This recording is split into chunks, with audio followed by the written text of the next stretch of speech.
संस्कृत व्याकरण के नियमों में आज हम पढ़ेंगे धातु और लकार का सामान्य परिचय। जिस शब्द के द्वारा किसी कार्य के करने या होने का बोध होता है उसे हम कहते हैं क्रिया। संस्कृत व्याकरण में क्रिया का मूल रूप कहलाता है धातु। धातु 3 प्रकार की संस्कृत व्याकरण में बताई गई है: परस्मैपदी, आत्मनेपदी और उभयपदी। जिससे तात्पर्य है, परस्मैपदी वो धातु है जिसमें क्रिया का फल कर्ता पर नहीं बल्कि कर्म पर पड़ता है।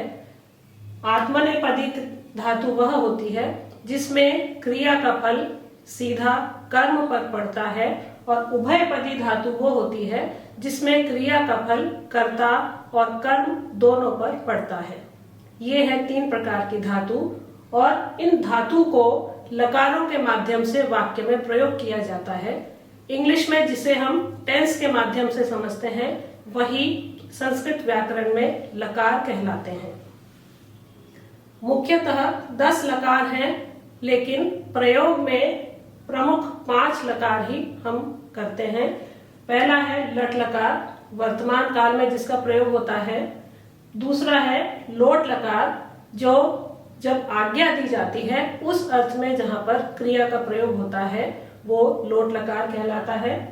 दृढ़ लकार सामान्य भविष्यत काल का रूप होता है। लंग लकार अनद्यतन भूतकाल, जो आज से पूर्व क्रिया हुई है उसको बताने के लिए जहां लकार का प्रयोग होता है वो लंग लकार कहलाता है।